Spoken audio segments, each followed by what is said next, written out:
मैंने अपने अंकल के साथ सी फूड के बिजनेस में पार्टनरशिप की। एक साल में हमने लगभग 28 लाख युआन का प्रॉफिट किया। साल के आखिर में जब प्रॉफिट बांटने की बारी आई तो उन्होंने मुझे सिर्फ 1,20,000 दिए। उनका कहना था कि जगह उनकी थी, इन्वेस्टमेंट उन्होंने की थी और मैंने सिर्फ मेहनत की थी। 1,20,000 कम नहीं होते। मैंने कुछ नहीं कहा। वो पैसे मैंने अपनी जेब में रख लिए, जो उनकी कमाई का एक छोटा सा हिस्सा भी नहीं थे। मैंने मन में सोच लिया कि ठीक है, जैसा वो कहेंगे मैं वैसा ही करूंगा। उन्हें लगा कि मैं बेवकूफ हूँ और हमेशा उनके लिए सस्ते में काम करता रहूं, लेकिन उन्हें नहीं पता था कि उन पैसों से मैंने ठीक सामने वाला बड़ा सा कोल्ड स्टोरेज किराए पर ले लिया। जब उन्होंने ये देखा तो उनका चेहरा एकदम पीला पड़ गया। मैंने शटर गिरा दिया और कहा, अंकल अब से हम दोनों अपना अपना देखेंगे। कहते हैं कि उस रात वो सुबह तक अपनी दुकान पर ही बैठे रहे और कैलकुलेटर पर हिसाब लगाते रहे। अरे यार, साल का प्रॉफिट था 28,50,000। एक साल में 365 दिन होते हैं। हम दोनों ने शिफ्ट में काम किया और सी फूड टैंक्स की रखवाली करते हुए एक पल के लिए भी नहीं सोए। कुल ट्रांजैक्शन 50 लाख से ज्यादा का था। नेट प्रॉफिट लगभग 29 लाख था, कुछ हजार कम। 28,50,000 का आंकड़ा सही है। दुकान मेरी थी,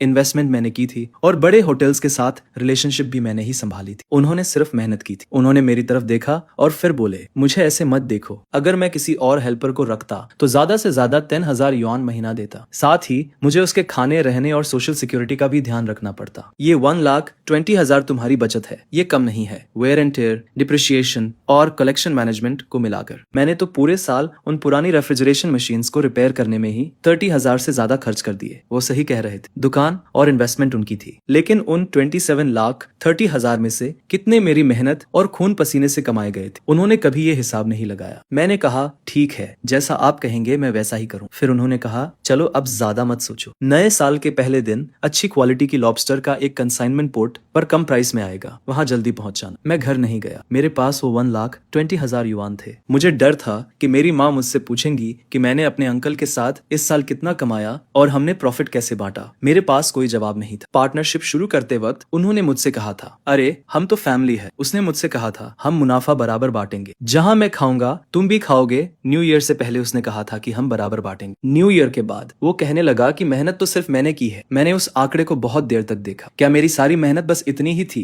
क्या उसने ये नहीं कहा था कि वो पोजीशन उसकी है? तो ठीक है, अब मेरी अपनी होगी। मैंने मार्केट के लीजिंग सुपरवाइजर को सामने वाले 500 स्क्वायर मीटर के बड़े से रेफ्रिजरेटर के बारे में कॉल किया। रेंट और डिपॉजिट मिलाकर सिर्फ 1,20,000 थे। नीचे के सारे छोटे कस्टमर्स को तो मैं पहले से ही जानता था। मैं 3 दिन में कॉन्ट्रैक्ट साइन करके न्यू ईयर से पहले ओपनिंग कर सकता था। उसी रात मैंने सुपरवाइजर के टेबल पर पैसे रख दिए। हमने उसी रात कॉन्ट्रैक्ट साइन किया और मेरे हाथ में उस रेफ्रिजरेटर की चाबियां आ गई। मुझे पता चल गया कि अब मेरी डेस्टिनी किसी और के हाथ में नहीं है। न्यू ईयर के पहले दिन सुबह 4 o'clock बजे डॉक पर बर्फीली हवा चल रही थी। मैं हमेशा से 2 घंटे पहले पहुंच गया। जब शिप का कैप्टन आया तो मैं उसके पास गया। ओल्ड जान, मुझे लॉबस्टर का पूरा लॉट चाहिए, कैश पेमेंट अभी के अभी। कैप्टन हैरान रह गया। अरे तुम्हारे अंकल ने तुम्हें बताया नहीं?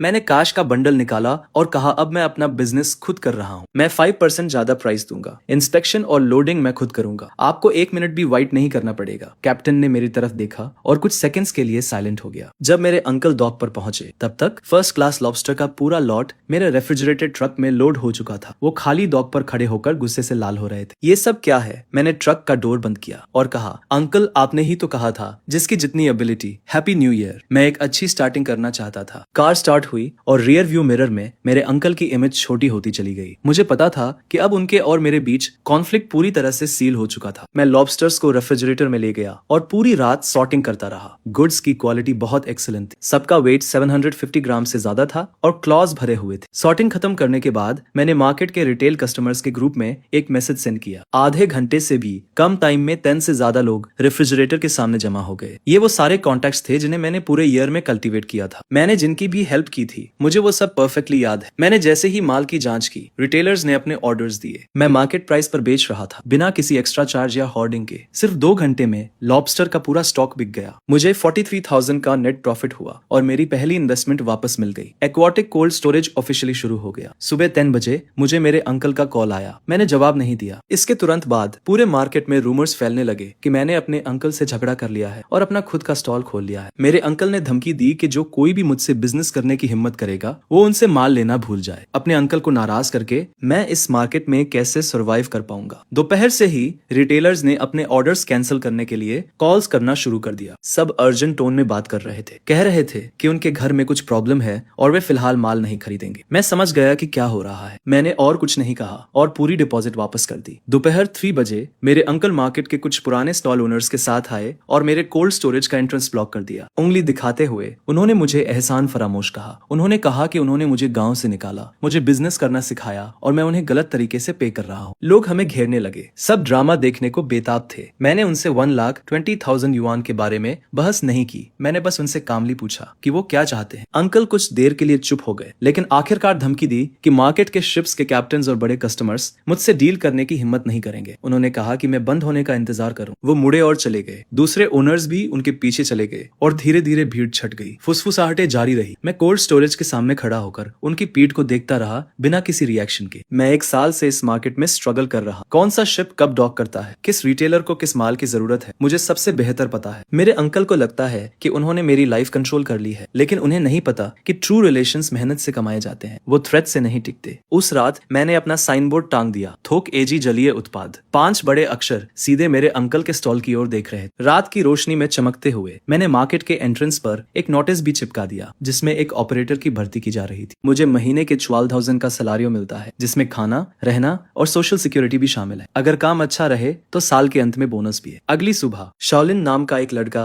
जॉब के लिए अप्लाई करने आता है। वो अपने गांव से पहली बार काम करने निकला था, जिसकी आंखों में वही चाहत दिखती है जो सालों पहले मेरी आंखों में थी। मैंने उसके हाथों को देखा जो वर्क से भरे हुए थे। वो हार्ड वर्क करने वाला इंसान था। मैंने उसे तुरंत हायर कर लिया और कहा कि आज दोपहर से काम शुरू कर दो। शाओलिन के जाने के बाद मैं कोल्ड स्टोरेज में इन्वेंटरी चेक करने लगा। रेफ्रिजरेशन मशीन्स की आवाज आ रही थी। टेम्परेचर 5 डिग्री से नीचे स्टेबल था। मैंने अपने अंकल की दुकान को देखा जो दूसरी तरफ थी। वो जगमगा रही थी, लोग अंदर बाहर आ जा रहे। वो बिजनेस बहुत अच्छा चल रहा था, लेकिन मैं जानता था कि मेरे बिना वो पुरानी रेफ्रिजरेशन मशीन्स ज्यादा दिन नहीं चल पाएंगी। पिछले समर में जब बहुत गर्मी थी तो उन्हें सिर्फ अकाउंट देखना और रिलेशनशिप बनाना आता था। मैंने अपना मोबाइल निकाला और कॉन्टैक्ट लिस्ट खोली। मैंने 1 दर्जन से ज्यादा शिप कैप्टन्स के नंबर सेव किए थे जिनसे मैं इस साल मिला था। मेरे अंकल को लगता है कि लोकल सप्लाई कट करके वो मेरा गला घोंट सकते हैं, लेकिन उन्हें नहीं पता कि ये वर्ल्ड बहुत बड़ा है और यहाँ सिर्फ एक डॉक नहीं है। कोल्ड स्टोरेज से बाहर निकलकर मैंने मेटल शटर गिरा दिया और लॉक लगा दिया। कल सुबह 3 बजे मुझे 200 किलोमीटर दूर नांगन पोर्ट जाना है, जहाँ एक कैप्टन ने मेरे लिए फ्रेश फ्रोजन फिश का एक लॉट रखने का प्रॉमिस किया है। ओपनिंग के तीसरे दिन मेरी मॉम आती है। वो कोल्ड स्टोरेज के सामने एक थर्मोस लेकर खड़ी थी। उनके बाल न्यू ईयर से भी ज्यादा व्हाइट हो गए थे। मैं शाओलिन के साथ सामान काउंट कर रहा और उन्हें देखकर लगभग रजिस्टर बुक गिर ही गया था। मेरी मॉम ने कुछ नहीं कहा, बस थर्मोस को टेबल पर रख दिया। उसमें रिब सूप था जो मुझे सबसे ज्यादा पसंद है। उन्होंने चारों ओर देखा, इस 500 स्क्वायर मीटर के कोल्ड स्टोरेज को देखा और वॉल पर टंगे एजी के साइन को देखा। उनकी आंखें लाल हो गई। तो मैंने शाओलिन को काम करने के लिए कहा और अपनी मॉम के लिए एक चेयर खींच दी। वो चुपचाप बैठी रही। फिर फाइनली मुझसे पूछा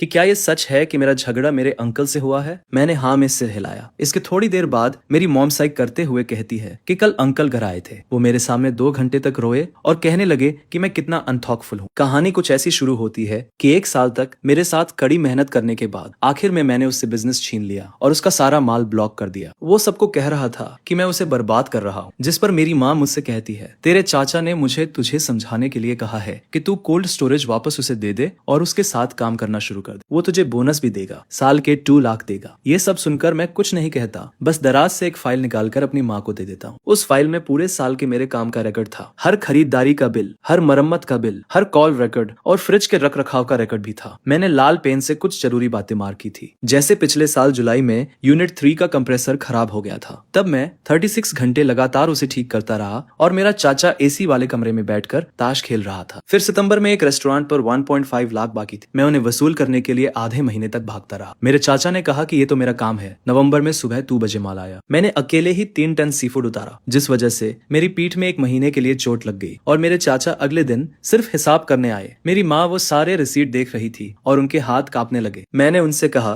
कि साल के 365 दिनों में से मेरे चाचा के साथ बारी बारी से काम करने के बाद भी असल में 80% काम तो मैं ही करता था। कुल मिलाकर 50 लाख से ज्यादा का टर्नओवर हुआ और 28.5 लाख का नेट प्रॉफिट हुआ। मेरे चाचा ने मुझे 1.2 लाख दिए और कहा कि मैंने सिर्फ मेहनत की है। मेरी माँ की आंखों में आंसू आ गए। उन्होंने फाइल बंद की, उठी और बिना कुछ कहे मुड़कर चली गई। मुझे पता था कि वो कहाँ जा रही है। शाम को 4 बजे मार्केट में चीख पुकार मच गई। मेरी माँ मेरे चाचा की दुकान के सामने खड़ी होकर चिल्ला रही थी और सबके सामने उससे पूछ रही थी कि उसने 1 साल में वहाँ कितना काम किया है और वो 1.2 लाख कैसे दिए गए। मेरे चाचा के पास कोई जवाब नहीं था। वो शुक्रगुजार होना जानता ही नहीं था। दुकान मेरी थी, कैपिटल मेरा था, वो इतना सब कुछ क्यों चाहता था। मेरी माँ ये सुनकर हंस पड़ी और बोली कि जब उसने ये दुकान खोली थी तो 50,000 का शुरुआती कैपिटल उन्होंने ही दिया था। क्या वो ये कर्ज भूल गया? उसने तेरे साथ 1 साल काम किया और तूने उसे ढंग की सैलरी भी नहीं दी। तुझे जरा भी शर्म नहीं आई उसे साल के आखिर में सिर्फ 1.2 लाख देते हुए? मेरे चाचा का चेहरा गुस्से से लाल हो गया। मैं कुछ कहना चाहता था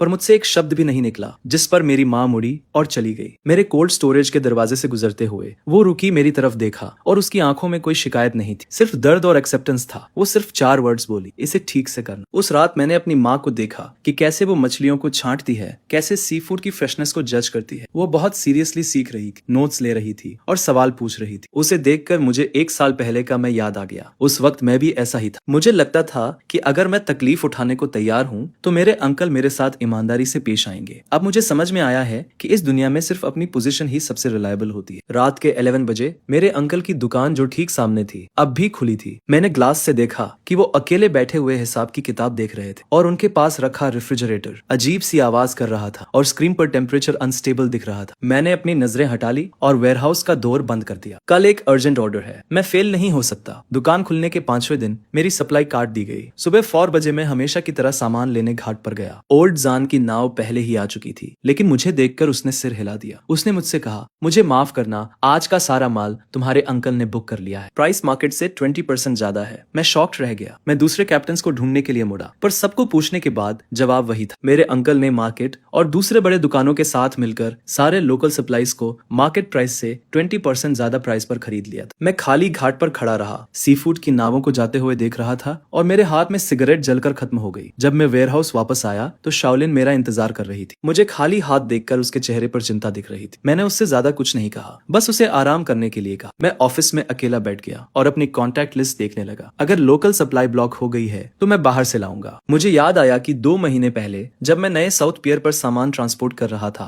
तो मेरी चेन नाम के एक कैप्टन से मुलाकात हुई थी। उस वक्त उसका माल अच्छे से नहीं बिका था। दिखने में तो अच्छा था पर साइज छोटा था और कोई भी लोकल होलसेलर उसे लेने को तैयार नहीं था। मैंने उसकी मार्केट एनालाइज करने में मदद की। मैंने उसे रिटेल प्राइस कम करने का सुझाव दिया, जिस पर 3 दिन में उसका सारा इन्वेंटरी बिक गया। जाते वक्त बूढ़ा चेन बोला, कभी भी कुछ चाहिए हो तो बेझिझक मांगना। मैंने बूढ़े चेन को फोन किया। फोन बहुत देर तक बजता रहा, फिर उसने उठाया। बूढ़े चेन की आवाज नींद में लग रही थी। मैं सीधा पॉइंट पर आया। मैंने उससे पूछा कि क्या उसके पास रिसेंटली कोई माल आया है। मुझे सारा माल चाहिए था, कैश पेमेंट पर। बूढ़ा चेन कुछ सेकंड्स के लिए चुप हो गया और फिर उसने पूछा कि क्या मुझे कोई प्रॉब्लम हुई है। मैंने उससे कुछ नहीं छुपाया। मैंने उसे अपने अंकल की ब्लॉकिंग के बारे में बताया। यह सुनकर बूढ़ा चेन गुस्सा हो गया और बोला कि यह हरकत बहुत शर्मनाक है। उसने मुझे खबर का इंतजार करने को कहा। फोन रखने के बाद सुबह हो चुकी थी। मैं दोबारा नहीं सोया, बल्कि कार ली और सीधा साउथ डॉक की तरफ चल दिया। बिना रुके 3 घंटे ड्राइविंग करने के बाद मैं साउथ डॉक पर पहुंचा। सुबह के 10 o'clock बज रहे थे और बूढ़ा चेन पहले से ही एक शिपिंग ट्रक के पास मेरा इंतजार कर रहा था। कार्गो कंपार्टमेंट में ताजी सी फूड भरी हुई थी, जिस पर बूढ़ा चेन मुझे माल इंस्पेक्ट करने के लिए ले गया। ये खेप अभी अभी पोर्ट पर पहुंची थी। कोरल ग्रुपर और हैरी क्रैब थे। क्वालिटी बहुत हाई तो नहीं थी, लेकिन फ्रेशनेस बहुत अच्छी थी। उनके गिल्स अभी भी ब्राइट रेड थे और क्रैब्स के लेग्स स्ट्रॉन्ग थे। मैंने तुरंत डिसाइड किया और सब कुछ खरीद लिया। मैंने 1,80,000 युआन ट्रांसफर कर दिए। उसी वक्त बूढ़े चेन को अपने फोन पर पेमेंट का नोटिफिकेशन मिल गया। उसने मेरी पीठ थपथपाई और कहा, तुम में हिम्मत है। तुम्हारे अंकल जैसे लोग देर सवेर बुरे फंसेंगे। अब से तुम्हें माल चुनने में प्रायोरिटी मिलेगी। मैंने बूढ़े चेन से बहुत देर तक बात की। उसने मुझे बताया कि साउथ डॉक को रिसेंटली ही डेवलप किया गया है और कई लोकल होलसेलर्स को अभी तक इस रूट के बारे में पता नहीं। यहाँ सप्लाई स्टेबल है और प्राइसेस नॉर्थ से 10% कम है। इसके अलावा शिप्स के कैप्टन्स ईमानदार और स्ट्रेट फॉरवर्ड लोग हैं। मुझे और भी कॉन्फिडेंस हुआ। मेरे अंकल को लगा कि लोकल डॉकों को कंट्रोल करके वो मुझे घुटने टेकने पर मजबूर कर देंगे, लेकिन उन्हें नहीं पता कि ये समुद्र बहुत बड़ा है। यहाँ 1 से ज्यादा डॉक्स हैं। मैं ट्रक भरकर वापस मार्केट पहुंचा और शाओलिन पहले से ही कोल्ड स्टोरेज के डोर पर मेरा वेट कर रहा था। जैसे ही मैंने ट्रक देखा, मेरी आंखें चमक उठी। हम लोगों ने पूरी रात माल उतारा। फिर हमने कोरल ग्रुपर और हैरी क्रैब के लॉट को छाटा और तौला। हालांकि वो फर्स्ट क्लास नहीं थे, लेकिन उनकी ताजगी बहुत अच्छी थी और मार्केट प्राइस से 5% कम थे। मैंने तुरंत अपने कुछ पुराने कस्टमर्स को कॉल किया। उन्हें माल की जरूरत थी और उन्होंने वहीं पर ऑर्डर्स दे दी। उसी रात 10 बजे तक आधा से ज्यादा माल बिक चुका था, जिससे मुझे 1,50,000 युआन मिले। अगली सुबह मैं फिर से साउथ पियर पर गया। इस बार ओल्ड चेन ने मुझे 2 और कैप्टन से मिलवाया जो ओपन सी में और भी ज्यादा स्टेडी सप्लाई के साथ ऑपरेट करते थे। मैंने उनके साथ कोलैबोरेशन करने का इंटेंशन डिस्कस किया और प्रॉमिस किया कि जब तक क्वालिटी अच्छी रहेगी मैं सब कुछ कैश में पे करूंगा, कोई डिले नहीं होगा। ये सुनकर तीनों कैप्टन ने थोड़ी देर तक आपस में बात की और फाइनली मान गए। उनमें से एक, जिसका सुरनेम वोंग था, उसने कहा, वाह, इतनी कम उम्र में अपने दम पर लॉन्च करने के लिए तुम्हारे अंदर बहुत हिम्मत है, तुम्हारे अंदर डिटर्मिनेशन है। हम जो सेलिंग करते हैं वो रेप्यूटेशन को सबसे ऊपर रखते हैं। अगर तुम कैश पेमेंट्स मेंटेन रखते हो तो हम तुम्हें सप्लाई में प्रायोरिटी देंगे। मैंने उन सभी से हैंडशेक किया और फाइनली मेरे ऊपर से एक बहुत बड़ा बोझ उतर गया। शहर जाते वक्त मुझे शाओलिन का कॉल आया। उसने मुझे बताया कि मेरे अंकल आज वेयरहाउस के सामने थे। उन्होंने कई चक्कर लगाए और देखा कि हम कैसे माल अनलोड कर रहे थे और उनका चेहरा बहुत डार्क लग रहा था। कुछ रिटेलर्स भी आकर पूछ रहे थे कि हम माल कहां से ला रहे हैं और मार्केट से भी कम प्राइस में क्यों दे रहे हैं। मैंने फोन कट किया और विंडो के पीछे से गुजरते लैंडस्केप को देखने लगा। मेरे अंकल को लगता था कि लोकल प्राइस बढ़ाकर वो मुझे फोर्स कर सकते हैं कि मैं यहाँ से चला जाऊं, लेकिन उन्हें अंदाजा भी नहीं था कि वो जितना मुझे ब्लॉक करेंगे मेरा रास्ता उतना ही चौड़ा होता जाएगा। एक बार साउथ पियर से सप्लाई स्टेबल हो गई तो मेरी कॉस्ट उनसे 10% कम थी और प्राइस का एडवांटेज तुरंत ऑब्वियस हो गया। आखिर में मैं कॉर्नर नहीं होऊंगा। साउथ पियर से सप्लाई स्टेबल करने के बाद मेरा कोल्ड स्टोरेज का बिजनेस बहुत अच्छा चलने लगा। लगातार एक वीक तक मैं सुबह 3 बजे साउथ पियर पर माल लेने जाता था और सुबह 10 बजे से पहले मार्केट लौट आता था। ये प्रोडक्ट्स बहुत फ्रेश थे और लोकल प्रोडक्ट्स से 10% सस्ते थे। रिटेलर्स ने एडवांटेज को टेस्ट किया और ऑर्डर्स लगातार बढ़ते गए। 10वें दिन बूढ़ा चेन मुझे फोन करता है और कहता है कि वो मुझसे एक जरूरी बात करना चाहता है, जिस पर मैं उसी शाम उससे मिलने चला जाता हूँ। बूढ़ा चेन मुझे डॉक पर एक खाने की दुकान पर ले जाता है, कई डिशेस ऑर्डर करता है और 2 ग्लास शराब डालता है। वो सीधे मुद्दे पर आता है और कहता है, मुझे तुम एक भरोसेमंद आदमी लगते हो, मैं तुम्हारे साथ एक एक्सक्लूसिव सप्लाई एग्रीमेंट साइन करना चाहता हूँ। मैं चॉपस्टिक्स रखता हूँ और उसकी तरफ देखता हूँ। बूढ़ा चेन बताता है, अभी साउथ डॉक पर 5 शिप्स काम कर रही है, मेरी लाओ हैंग की और ओजाओ की। हमारी 3 शिप्स मिलकर आधा वॉल्यूम कवर करती है। मैंने तुम्हें ऑब्जर्व किया है और देखा है कि तुम हमेशा काश में पेमेंट करते हो, तुम इंस्पेक्शन में प्रोफेशनल हो और कभी शिकायत नहीं करते। हमने आपस में सलाह की है और हम तुम्हें प्रायोरिटी देने को तैयार है, लेकिन एक शर्त है, तुम्हें हर हफ्ते कम से कम 2 लाख युआन की खरीद की गारंटी देनी होगी, साथ ही प्राइस बाकी सबसे 5% कम होगा। मैं कैलकुलेशन करता हूँ, 2 लाख युआन का वॉल्यूम अभी मेरे लिए काफी प्रेशर वाला है, लेकिन अगर मुझे एक्सक्लूसिविटी मिल जाती है तो ये सप्लाई चेन के दिल को कंट्रोल करने जैसा होगा। मेरे चाचा लोकल प्राइसेस बढ़ाकर मुझे ब्लॉक करने की कोशिश कर रहे हैं और मुझे साउथ डॉक पर सबसे कम प्राइस मिल रहा है। इस गेम से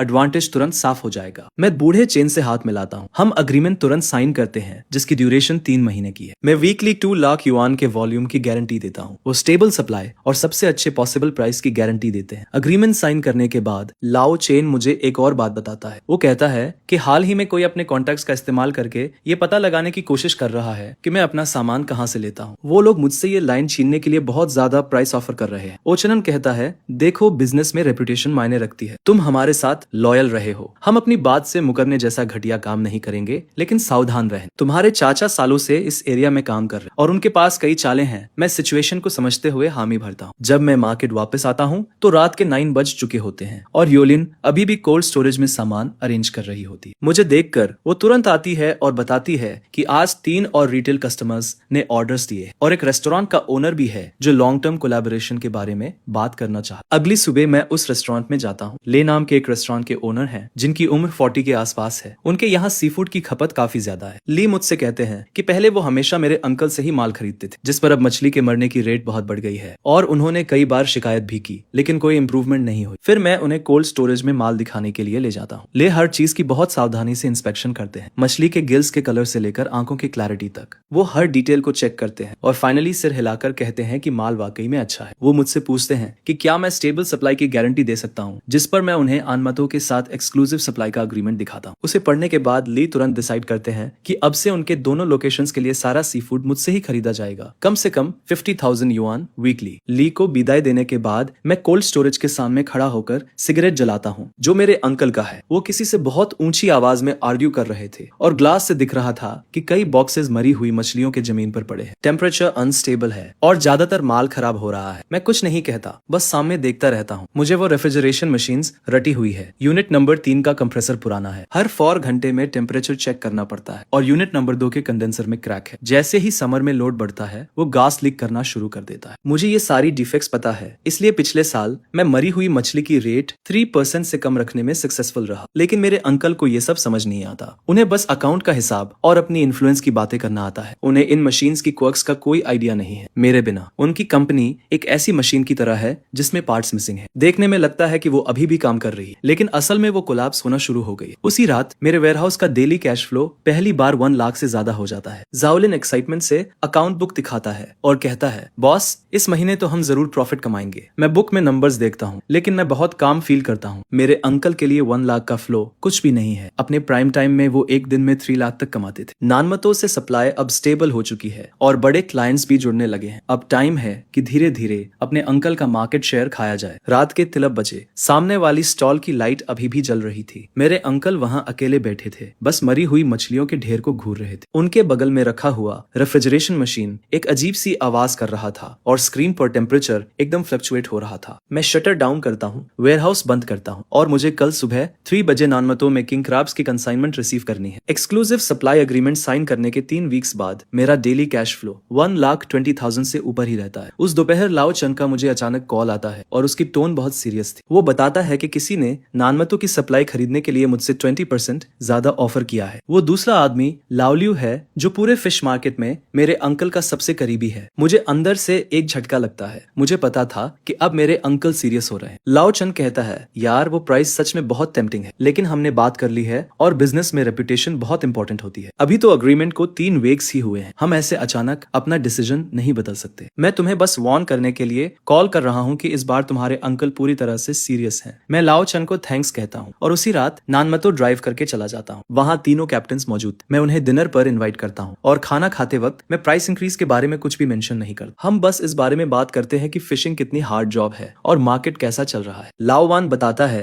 कि उसका बेटा अगले साल कॉलेज जाने वाला है और अभी भी उसे ट्यूशन फीस के लिए कुछ पैसे कम पड़ रहे हैं। और तभी मैं कहता हूँ, ब्रदर वान, मैं ट्यूशन पे कर दूंगा। इसे आप गुड्स की एडवांस पेमेंट समझ लीजिए। इसे हम फ्यूचर सप्लाई से धीरे धीरे डिडक्ट कर लेंगे। लाओ बताता है कि उसकी वाइफ हॉस्पिटल में है और उसे पैसों की जरूरत है। मैं उसे तुरंत 50,000 ट्रांसफर कर देता हूँ और कहता हूँ कि ये पैसे इमरजेंसी के लिए है, कोई जल्दी नहीं है वापस करने की। तीनों कैप्टन मेरी तरफ देखते हैं और उनकी आंखों में कुछ नया सा एक्सप्रेशन था। लाओ चन अपना ग्लास उठाता है और कहता है, यार तुम तो अपनी बात के पक्के हो। तुम्हारे अंकल चाहे कितना भी ऑफर करें, हम नहीं हिलेंगे। मैं उनके साथ टोस्ट करता हूँ और अंदर से बहुत रिलीव्ड फील होता है। मार्केट लौटते लौटते काफी देर हो चुकी थी, जिस पर मैं ऑफिस में बैठकर आगे के प्लान्स बनाने लगता हूँ। साउथ डॉक से सप्लाई तो अब स्टेबल हो गई थी, लेकिन मेरा अंकल हाथ पर हाथ रखकर तो नहीं बैठने वाला था। मुझे डर था कि वो शिप के कैप्टन के पीछे जरूर पड़ेगा और ऐसा ही होता है। आगे मार्केट में रूमर्स फैलने लगते हैं। कुछ कहते हैं कि मेरा सामान कॉन्ट्राबैंड है, क्वारंटीन सर्टिफिकेट्स नहीं है, तो कुछ कहते हैं कि मेरा कोल्ड स्टोरेज स्टैंडर्ड्स पर खरा नहीं उतरता और कभी भी बंद हो सकता है। फिर ये भी अफवाहें फैलती है कि मैं कैप्टन का रिश्तेदार नहीं हूँ और मेरे सप्लाई का सोर्स भी अनस्टेबल है। ये सारी बातें इतनी कन्विंसिंगली फैलाई जा रही थी कि कस्टमर्स के कॉल्स आने शुरू हो जाते हैं, जिस पर मैं घबराता नहीं हूँ। मैं सीधे साउथ डॉक के क्वारंटीन सर्टिफिकेट्स, कोल्ड स्टोरेज का बिजनेस लाइसेंस और सप्लाई अग्रीमेंट्स की फोटोज निकालकर रिटेल कस्टमर्स के ग्रुप में भेज देता हूँ, जो देखकर रूमर्स अपने आप ही गायब हो जाते हैं। पर मेरा अंकल तब भी नहीं रुकता है। मार्केट मैनेजमेंट के लोग अचानक मेरे कोल्ड स्टोरेज का इंस्पेक्शन करने आ जाते हैं। वो कहते हैं कि उन्हें एक कंप्लेंट मिली है और उन्हें शक है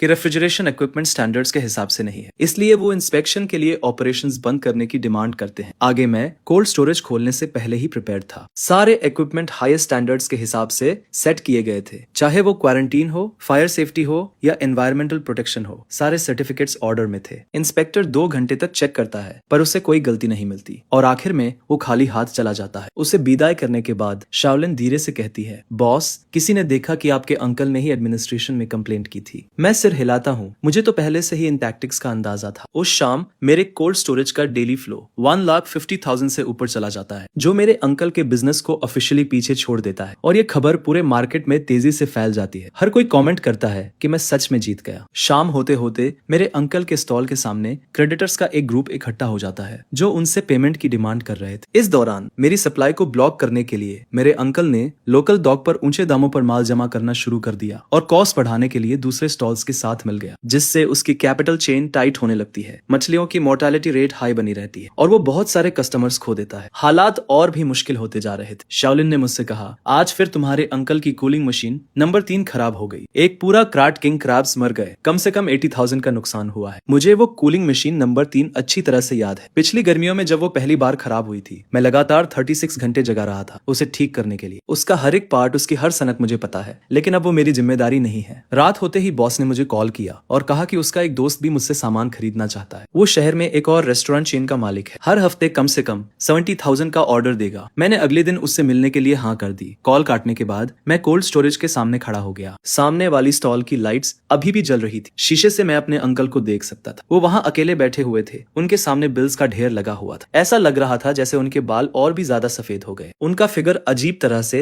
थका हुआ लग रहा था। मैंने अपनी नजरें हटा ली और कोल्ड स्टोरेज का दरवाजा बंद कर दिया। कल वाइल्ड येलो क्रोकर का एक बैच आने वाला है। क्लाइंट ने पहले से ही 2 लाख क्वांटिटी में बुक कर लिया है। मार्केट में लोग चुपके से बातें करने लगे थे, कह रहे थे कि मेरे अंकल की स्टॉल ज्यादा दिन नहीं चलेगी। उनकी पुरानी कूलिंग मशीन्स लगातार खराब हो रही है। मछलियों के मरने की रेट 15% तक बढ़ गई है। कई रेगुलर कस्टमर्स ने अब मेरी तरफ आना शुरू कर दिया है। शाओलिन ने आखिरी बैच को ऑर्गेनाइज करना खत्म किया और एक्साइटेड होकर कहा, बॉस इस महीने हमें 5 लाख का नेट प्रॉफिट हुआ है। मैंने अकाउंट बुक में नंबर्स देखे और मैं बहुत शांत महसूस कर रहा था। 5 लाख कुछ भी नहीं है मेरे अंकल के गोल्डन डेज के मुकाबले, लेकिन मेरे लिए ये पहली फॉर्चून है जो सच में मेरी है। देर रात मैंने कोल्ड स्टोरेज बंद किया और मैं आराम करने के लिए जाने वाला था। जब मैं अपने अंकल की स्टॉल के सामने से गुजरा तो मैंने देखा कि वो अभी भी काम कर रहे हैं। कूलिंग मशीन नंबर 3 को ठीक करने की कोशिश कर रहे। उनके मूवमेंट्स अजीब थे। जाहिर तौर पर उन्हें उन सर्किट्स और पार्ट्स के बारे में कुछ भी समझ नहीं आ रहा था। मैं थोड़ी देर के लिए बाहर से देखता रहा, लेकिन आखिरकार मैंने अपना मुंह मोड़ा और चला गया। मेरे कोल्ड स्टोरेज की डेली फ्लो जब 1,50,000 पर स्टेबल हो गई तो मेरे अंकल ने प्राइस वॉर शुरू कर दी। अगली सुबह मार्केट में अचानक ये खबर फैल गई, मेरे अंकल की स्टॉल पर सारे सी फूड्स 20% डिस्काउंट पर मिल रहे हैं। एक लॉस पर लिक्विडेशन। कई रिटेलर्स को जैसे ही पता चलता है वो तुरंत अपनी पोजीशन पर भाग जाते हैं। तभी शाओलिन मुझसे आकर पूछता है, बॉस क्या हमें भी कीमतें कम कर देनी चाहिए? जिस पर मैं उसे मना कर देता हूँ। असल में मैं जानता हूँ कि मेरे चाचा क्या कर रहे हैं। वो मुझे प्राइस वॉर में फंसा कर बर्बाद करना चाहते हैं, जिससे मैं कीमतें कम करने पर मजबूर हो जाऊं और या तो मेरा नुकसान हो या फिर मेरे कस्टमर्स चले जाएं। पर वो एक बात भूल गए, मेरा कॉस्ट उनसे 10% कम है और मेरी सप्लाई भी ज्यादा स्टेबल है। और सबसे बड़ी बात, मुझे उनसे कीमतों में कम्पीट करने की कोई जरूरत नहीं है। मैं शाओलिन को कुछ थर्मल बॉक्सेस और रेफ्रिजरेटेड डिलीवरी व्हीकल्स खरीदने के लिए कहता हूँ। मैं अपनी सर्विस को बेहतर बनाने वाला हूँ। अब मैं हाई एंड रूट पर जाऊंगा जिसमें 0 मोर्टेलिटी और ऑन टाइम डिलीवरी होगी। शाओलिन को ये बात समझ नहीं आती। वो कहता है कि आजकल तो सब कीमतों के लिए कम्पीट कर रहे हैं, ऐसे में ये सब करना कितना सही है। जिस पर मैं कहता हूँ कि प्राइस वॉर के आखिर में यही मायने रखता है कि कौन ज्यादा देर तक टिकता है। उनके साथ खुद को थकाने से बेहतर है कि मैं कोई और रास्ता अपनाऊं। अगले 3 दिनों तक मैं कीमतें कम नहीं करता, बल्कि अपनी पूरी एनर्जी सर्विस पर लगा देता हूँ। वेयरहाउस से निकलने वाले हर लॉट को मैं खुद चेक करता हूँ ताकि एक भी मरी हुई मछली ना हो। और डिलीवरी टाइम भी एकदम प्रिसाइज है। कस्टमर को जब सामान चाहिए उसे आधे घंटे के अंदर मिल जाना चाहिए। शुरू में कुछ रिटेलर्स मेरे चाचा की कम कीमतों से अट्रैक्ट जरूर होते हैं, लेकिन बहुत जल्द ही दिक्कतें शुरू हो जाती है। कीमतें कम रखने के लिए मेरे चाचा छोटे डॉग्स से घटिया सामान खरीदने लगते हैं और उनके रेफ्रिजरेटर्स भी ठीक नहीं है, जिसकी वजह से मछलियों की मोर्टेलिटी रेट बहुत ज्यादा बढ़ जाती है। कई रिटेलर्स को जब सामान मिलता है तो उन्हें पता चलता है कि देखने में तो उन्होंने 20% बचा लिए, लेकिन एक्चुअल कॉस्ट कैलकुलेट करने पर उनका नुकसान हो रहा है। 5वें दिन कुछ रिटेलर्स मेरे पास वापस आने लगते हैं। वो कहते हैं कि उन्हें थोड़ा ज्यादा पे करने से कोई दिक्कत नहीं, लेकिन क्वालिटी सबसे ज्यादा जरूरी है। मैं ज्यादा कुछ नहीं कहता, बस सप्लाई और सर्विस देने में लगा रहता हूँ। तभी मिस्टर ली का कॉल आता है और वो बताते हैं कि उनके दोस्त ने इवेल्युएट करके फैसला किया है कि वो अपने सारे सी फूड ऑर्डर्स मुझे ही देंगे। ये शहर के सबसे बड़े चेन होटल्स में से एक है जिसका वॉल्यूम कम से कम 1 लाख हर हफ्ते का है। उस आदमी ने मुझसे कहा, अरे मेरा दोस्त भी तुम्हारे चाचा के पास गया था, लेकिन उसका माल ठीक नहीं था और उसमें बहुत मरी हुई मछलियां थी। हालांकि तुम्हारे दाम थोड़े ज्यादा है, पर तुम्हारी मछलियां मरी हुई नहीं होती और तुम समय पर डिलीवरी करते हो, जो होटल्स के लिए सबसे जरूरी है। फिर वो आगे बताता है, मैं मिस्टर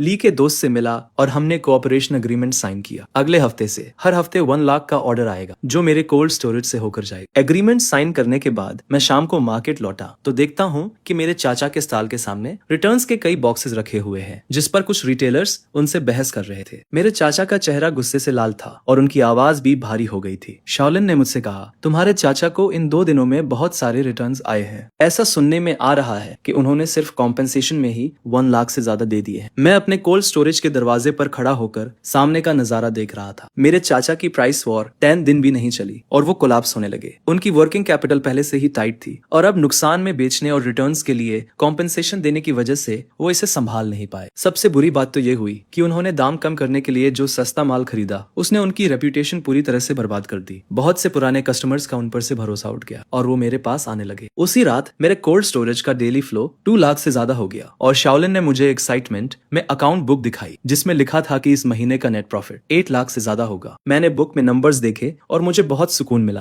प्राइस वॉर कभी भी वो नहीं जीतता जो सबसे कम दाम रखता है, बल्कि वो जीतता है जो आखिर तक टिका रहता है। मेरे चाचा को लगा कि कम दाम से वो मुझे बर्बाद कर देंगे, लेकिन उन्हें नहीं पता था कि असली किला तो क्वालिटी और सर्विस होती। रात को बहुत देर तक सामने वाले स्टॉल की लाइट जलती रही। मेरे चाचा वहां अकेले बैठे हुए थे और उनके सामने बिल्स और रिटर्न नोट्स का ढेर लगा हुआ था। उनका फोन लगातार बज रहा था। जरूर क्रेडिटर्स होंगे जो अपना पैसा मांग रहे होंगे। मैंने अपने कोल्ड स्टोरेज का दरवाजा बंद किया और आराम करने की तैयारी करने लगा। कल ऑस्ट्रेलियन लॉबस्टर्स का एक और बैच आने वाला है। मिस्टर ली के दोस्त के होटल का पहला ऑर्डर है और मैं कोई गलती नहीं कर सकता। मार्केट से बाहर निकलते वक्त मैंने एक बार पीछे मुड़कर देखा। रात के अंधेरे में मेरे चाचा की दुकान एकदम सुनसान लग रही थी और वो साइन जो 10 सालों से वहां लटका हुआ था हवा में झूल रहा था और एक अजीब सी आवाज कर रहा। मार्केट में लोग दबी आवाज में बातें करने लगे थे कि इस बार मेरे चाचा ने कुछ ज्यादा ही कर दिया है। प्राइस वॉर में उन्होंने ए को नहीं बल्कि खुद को ही बर्बाद कर लिया है। कुछ लोग तो ये भी कह रहे थे कि अगर ऐसा ही चलता रहा तो मेरे चाचा की दुकान इस महीने भी नहीं टिक पाएगी। मैं इन बातों में बिल्कुल शामिल नहीं हुआ, बस चुपचाप अपना काम करता रहा। अगली सुबह ऑस्ट्रेलियन लॉबस्टर का वो शिपमेंट समय पर आ गया। मैंने खुद माल चेक किया, उसे छाटा और फिर डिस्ट्रीब्यूट किया। एकदम परफेक्ट सर्विस थी। मिस्टर ली के दोस्त को जब माल मिला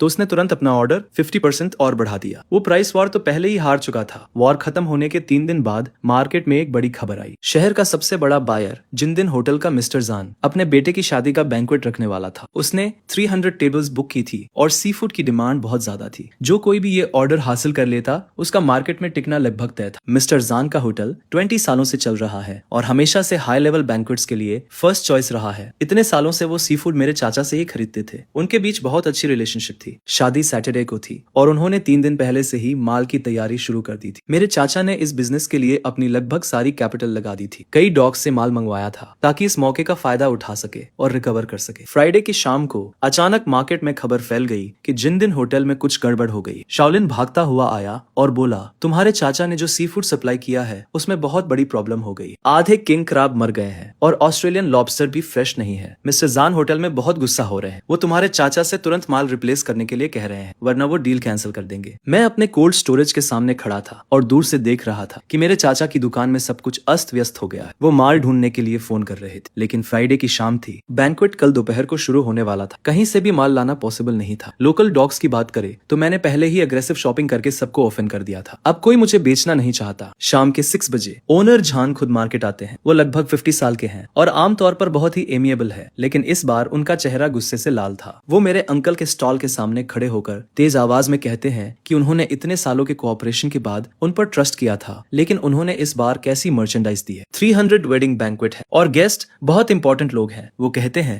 कि मैं क्या एक्सप्लेनेशन दूंगा। ये सुनकर मेरे अंकल पसीने से लथपथ हो जाते हैं और लगातार अपोलोजाइज करते हुए कहते हैं कि वो किसी तरह मर्चेंडाइज को रिप्लेस कर देंगे। ओनर जान कहते हैं कि अगर रात 10 बजे से पहले उन्होंने अच्छी क्वालिटी के प्रोडक्ट्स नहीं दिए तो उनके बीच कोई और बिजनेस नहीं होगा। ओनर जान मुड़कर जाने लगते हैं और तभी वो मुझे मेरे रेफ्रिजरेटेड रूम के सामने खड़ा हुआ देखते हैं। वो हैरान हो जाते हैं, मेरे पास आते हैं और पूछते हैं कि क्या मैं यहाँ हूँ। मैं हाँ में सिर हिलाता हूँ और ओनर जान सीधे पूछते हैं, क्या तुम्हारे पास अभी मर्चेंडाइज है? मुझे 50 किंग क्रैब, 80 ऑस्ट्रेलियन लॉबस्टर और 100 किलोग्राम कोरल ग्रुपर चाहिए। सब कुछ जिंदा और परफेक्ट कंडीशन में होना चाहिए। क्या तुम इसे रात 10 बजे से पहले रेस्टोरेंट में डिलीवर कर सकते हो? मैं जल्दी से कैलकुलेट करता हूँ। मेरे वेयरहाउस में इन्वेंटरी काफी नहीं है, लेकिन साउथ डॉक पर बूढ़े चेन को आज ही एक बैच मिला है। मुझे क्वालिटी अच्छी तरह से पता है। साउथ डॉक से शहर और फिर जिंदन रेस्टोरेंट तक मर्चेंडाइज ले जाना समय के हिसाब से बहुत टाइट है, लेकिन इम्पॉसिबल नहीं है। मैं कहता हूँ कि मैं कर सकता हूँ, लेकिन मुझे पहले क्वालिटी इंस्पेक्ट करनी होगी ताकि कोई प्रॉब्लम ना हो। ओनर जान कुछ सेकंड के लिए चुपचाप मुझे देखते हैं और फाइनली हाँ में सिर हिलाते हैं। वो कहते हैं कि ये उनके बेटे की शादी है और वो कोई मिस्टेक नहीं देखना चाहते। मैं तुरंत बूढ़े चेन को कॉल करता हूँ और उनसे कहता हूँ कि वो आज पोर्ट पर आए, बैच को रिजर्व कर ले, और फिर शियाओलिन को कॉल करता हूँ। हम रेफ्रिजरेटेड ट्रक लोड करते हैं और सीधे साउथ डॉक के लिए निकल जाते हैं। वहां पहुंचते ही शाम के 7:30 बज चुके थे। बूढ़े चेन ने सब कुछ रेडी कर रखा था। मैं एक एक करके सब कुछ चेक करता हूँ, ये एंश्योर करते हुए कि सब कुछ वाइटलिटी से भरा हुआ है। वेरीफाई करने के बाद हम तुरंत लोड करते हैं और वापस लौट जाते हैं। हम रात 9 बजे मार्केट पहुंचते हैं। शियाओलिन और मैं पूरी रात बिना किसी डिटेल को नेग्लेक्ट किए सब कुछ सॉर्ट करते हैं। रात 9:40 पर मर्चेंडाइज लोड हो जाती है और हम जिंदन रेस्टोरेंट के लिए रवाना हो जाते हैं। मैं रेस्टोरेंट पहुंचता हूं तो ठीक 9:55 बजे थे। ओनर जान पहले से ही किचन में मेरा इंतजार कर रहा था। उसने खुद सब कुछ चेक किया। किंग क्रैब्स एकदम फ्रेश थे, उनके पिंचर्स मजबूत थे। ऑस्ट्रेलियन लॉबस्टर्स की एंटेना सही सलामत थी, जैसे उनमें एनर्जी भरी हो। कोरल ग्रुपर का कलर एकदम लाल था और उसकी आंखें भी क्लियर थी। इंस्पेक्शन के बाद ओनर जान आखिर में मुस्कुराता है। वो मेरे कंधे पर हाथ रखकर कहता है, यार ये खेप तो एकदम परफेक्ट है। तुमने तो मुझे बड़ी मुसीबत से निकाल ली। मैं कहता हूँ ये तो मेरा जॉब है। ओनर जान मुझे देखता है और कहता है, भाई तुमने इस बार मेरी बहुत हेल्प की है। मैं आगे चलकर तुम्हारे साथ लॉन्ग टर्म कोऑपरेशन के बारे में बात करना चाहता हूँ। मैं हाँ हामी भर देता हूँ। जब मैं मार्केट वापस जाता हूँ तो रात के 11 बज चुके थे। मेरे अंकल की स्टॉल पर अभी भी लाइट्स जल रही थी। शीशे के अंदर से वो अकेले बैठे हुए दिख रहे थे। उनके सामने वो सारे डेड किंग क्रैब्स और लॉबस्टर्स पड़े थे। उनका फोन टेबल पर रखा था। स्क्रीन एकदम डार्क थी। शायद ओनर जान अब उनके कॉल्स नहीं उठा रहा। शाओलिन कहता है, बॉस तुम्हारे अंकल तो गए काम से। जिंदी रेस्टोरेंट शहर का सबसे बड़ा क्लाइंट है। उसे खोने के बाद उनके पास वापस उठने का कोई चांस नहीं बचेगा। मैं कोई जवाब नहीं देता, बस कोल्ड स्टोरेज का डोर बंद कर देता हूँ। कल मुझे फिर रेस्टोरेंट जाकर हेल्प करनी है ताकि वेडिंग अच्छे से हो जाए। सैटरडे वेडिंग का दिन मैं बहुत सुबह ही जिंडी रेस्टोरेंट पहुंच जाता हूँ। किचन में हलचल मची हुई थी। मैं खुद सी फूड के हर प्लेट की प्रिपरेशन पर नजर रखता हूँ। किंग क्रैब एकदम परफेक्ट बना था। ऑस्ट्रेलियन लॉबस्टर का सशीमी बहुत डिलिशियस था और स्टीम्ड ग्रुपर भी एकदम टेंडर था। ओनर जान हॉल में गेस्ट का स्वागत कर रहा था और बार बार किचन की तरफ देखकर मुस्कुरा रहा था। दोपहर 12 बजे वेडिंग शुरू होती है। 300 टेबल्स पर बैठे गेस्ट सी फूड डिशेस की तारीफ करते नहीं थकते। कुछ बिजनेस ओनर्स तो वहीं ओनर जान से पूछने लगते हैं कि ये माल कहाँ से आया है, जिस पर वो मुस्कुराते हुए जवाब देता है, ये मार्केट के एक यंग लैड सप्लाई करता है। आजकल ये मिलना थोड़ा मुश्किल है। दोपहर के 3 बजे ओनर जान मुझे अपने ऑफिस में बुलाता है और वेटर को हम दोनों के लिए टी लाने को कहता है। वो बैठता है, सिगरेट जलाता है और कहता है, यार इस बार सब तुम्हारी वजह से हुआ। अगर ऐसा नहीं होता तो मेरी सारी रेप्यूटेशन मिट्टी में मिल जाती। ओनर जांग ने हाथ हिलाकर कहा कि मेरे अंकल के साथ इतने सालों तक काम करना शुरू में तो ठीक था, पर पिछले 2 सालों में हालत और भी खराब हो गई है। उसे सिर्फ प्रॉफिट की पड़ी रहती है। वो अरोगंत है और जब कोई प्रॉब्लम होती है तो अपनी गलती कभी नहीं मानता, हमेशा एक्सक्यूजेस देता रहता है। वेडिंग में जो हुआ उससे तो सब क्लियर हो गया। ओनर जांग ने आगे कहा, मैंने एक डिसीजन लिया है। अब से रेस्टोरेंट के लिए सारे सी फूड्स तुमसे ही आएंगे। मेरे 2 लोकेशंस है और हर हफ्ते कम से कम 2 लाख का वॉल्यूम रहता है। क्या तुम सप्लाई गारंटी कर सकते हो? मैंने कहा, मैं गारंटी दे सकता हूँ। साउथ डॉक पर सोर्स स्टेबल है और क्वालिटी भी एश्योर्ड है। इसके अलावा मेरे पास प्रोफेशनल कोल्ड चेन डिस्ट्रीब्यूशन भी है। ये रहा कोलैबोरेशन का कॉन्ट्रैक्ट। ये अगले महीने से लागू हो जाएगा। इस ऑर्डर के क्लोज होते ही मेरे कोल्ड स्टोरेज का डेली कैश फ्लो 3 लाख से ऊपर स्टेबलाइज हो पाएगा। मैं अपने अंकल के हाईएस्ट लेवल को पूरी तरह से सरपास कर दूंगा। मैं किस तरह का मार्केट ओपन कर रहा हूँ। रास्ते में मुझे उन ओनर्स के कई कॉल्स आए जो वेडिंग बैंक्वेट में आए थे। वो मुझसे पूछ रहे थे कि क्या मैं उन्हें भी सप्लाई कर सकता हूँ। मैंने एक एक करके उनके कॉन्टैक्ट्स नोट किए और उनसे मिलने का टाइम फिक्स किया। अब मार्केट में ये रूमर है कि मुझे जिंदिन होटल का ऑर्डर मिल गया है और अब मेरा बिजनेस आसमान छूने वाला है। रात के 8 बजे मैं अपने वेयरहाउस के सामने खड़ा था और दूसरी तरफ अपने अंकल की स्टॉल को देख रहा था। लाइट तो जल रही थी पर अंदर सब खाली था। बस वो अकेले बैठे हुए थे। उनके सामने बिल्स का ढेर लगा हुआ था और वो कैलकुलेटर यूज करते जा रहे थे। तभी शाओलिन मेरे पास आया और धीरे से बोला, बॉस मैंने सुना है कि आज तुम्हारे अंकल मिस्टर जान से रहम मांगने गए पर उन्होंने उसे अंदर तक नहीं आने दी। लोग ये भी कह रहे हैं कि तुम्हारे अंकल ने बैंक्वेट के लिए जो सारा सामान तैयार किया था वो सब उनके हाथ में ही रह गया। कम से कम 3 लाख का नुकसान हुआ है। मैंने कुछ नहीं कहा, बस एक सिगरेट जला ली। इस बार मेरे अंकल सच में खत्म हो गए। उन्होंने सबसे बड़ा क्लाइंट हिंदिन्स होटल को खो दिया है। उनका पेमेंट चेन पूरी तरह से टूट गया। ऊपर से प्राइस वॉर में हुए नुकसान और लोन्स पर लगने वाले इंटरेस्ट अलग। अब वो और नहीं झेल पाएंगे। मार्केट में लोग अब ये भी कह रहे हैं कि उनकी स्टॉल महीने के आखिर तक नहीं चल पाएगी। वो लोग ये भी कहते हैं कि उनके पुराने फ्रीजर अब पूरी तरह से बेकार हो चुके हैं और वो ठीक नहीं हो सकते। अगले दिन मैं उन ओनर्स से मिलने गया जिनसे मैं बैंक्वेट में मिला था। वो शहर के मशहूर रेस्टोरेंट्स के ओनर्स हैं और उन्हें सी फूड में एकदम हाई क्वालिटी चाहिए। मैं उन्हें वेयरहाउस में ले गया ताकि वो माल देख सके। मैंने उन्हें साउथ डॉक से आने वाले माल और डिस्ट्रीब्यूशन सर्विस के बारे में पूरी जानकारी दी, जिसे देखकर वो सब लोग बहुत खुश हो गए। उन्होंने तुरंत मेरे साथ कोलैबोरेशन कॉन्ट्रैक्ट साइन किया और हिंदिन्स होटल का ऑर्डर भी दे दिया। अब मेरे पास 5 बड़े रेस्टोरेंट्स हैं जिनके साथ मेरा लॉन्ग टर्म कोऑपरेशन है और हर हफ्ते 4 लाख से ज्यादा का वॉल्यूम है। ये देखकर शाओलिन बहुत खुश होकर मुझसे कहता है, बॉस अब तो हम सच में आगे बढ़ रहे हैं। मैंने अपने हाथों में कॉन्ट्रैक्ट देखा और मुझे सुकून मिला। सिर्फ 2 महीनों में 1,20,000 से इतना ज्यादा। मैंने ना सिर्फ खुद को मजबूत किया है बल्कि मार्केट में सबसे अच्छे क्वालिटी वाले क्लाइंट्स भी हासिल कर लिए हैं। उसी शाम मैं साउथ डॉक पर लाओचन और बाकी लोगों से बात करने गया। उनसे मैंने सप्लाई बढ़ाने के बारे में बात, जिस पर लाओचन ने कहा कि कोई प्रॉब्लम नहीं है, उनके पास 2 और शिप्स तैयार हैं। वो लोग सप्लाई को एकदम स्टेबल रखना चाहते हैं। जब मैं मार्केट वापस आया तो शाम हो चुकी थी।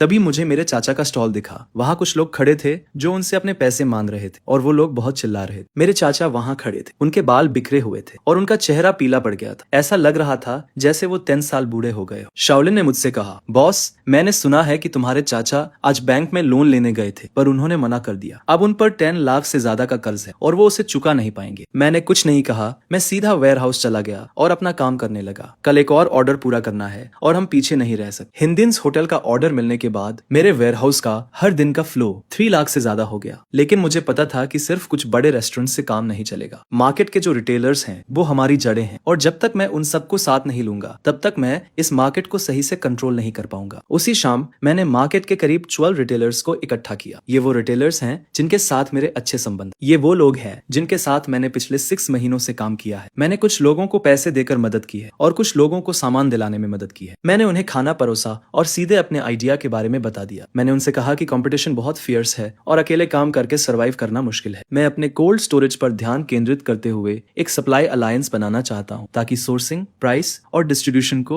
यूनिफाई किया जा सके। सब मिलकर एक दूसरे को बेनिफिट पहुंचा सके और प्रॉफिट शेयर कर सके। कई लोगों ने एक दूसरे को देखा, जिस पर किसी ने पूछा कि ये ऑपरेट कैसे करेगा। मैंने कहा कि ये सिंपल है। सबसे पहले सप्लाई को सेंट्रली यहीं से मैनेज किया जाएगा, जिससे बेस्ट क्वालिटी और प्राइस गारंटी होगी। दूसरा, डिस्ट्रीब्यूशन को मेरे कोल्ड चेन व्हीकल से यूनिफाई किया जाएगा, जिससे लॉस कम होगा। तीसरा, प्रॉफिट को प्रोपोर्शनली डिवाइड किया जाएगा, जिसमें 30% मेरा होगा और 70% तुम्हारा। तभी मिस्टर वान नाम के एक रिटेलर ने कहा, तुम्हारी आइडिया तो अच्छी है, लेकिन हमें तुम्हारे साथ कोलैबोरेट क्यों करना चाहिए? मैंने जवाब दिया, मैं सप्लाई में अपनी एडवांटेज का फायदा उठाना चाहता हूँ। भाई हुआन, हम बहुत समय से कोलैबोरेट कर रहे हैं। तुम्हें पता होना चाहिए कि मैं कैसा इंसान हूँ। अगर मैं तुम्हें प्रेशर देना चाहता तो मैं अभी भी कर सकता था। मैंने ये अलायंस इसलिए बनाया है ताकि सब लोग पैसे कमा सके, न कि सिर्फ मैं। फिर एक और रिटेलर ने पूछा, तुम्हारे अंकल का क्या होगा? अभी तो उनका बिजनेस अच्छा नहीं चल रहा। मैंने कहा, उन्हें डरने की जरूरत नहीं है, वो खुद को बैरली ही सपोर्ट कर पा रहे हैं। वो तुम्हारा क्या करेंगे? बिजनेस में कैपेसिटी मैटर करती है, कनेक्शंस नहीं। कुछ रिटेलर्स ने कुछ देर तक सोचा और फिर अग्री कर गए। वो बोले,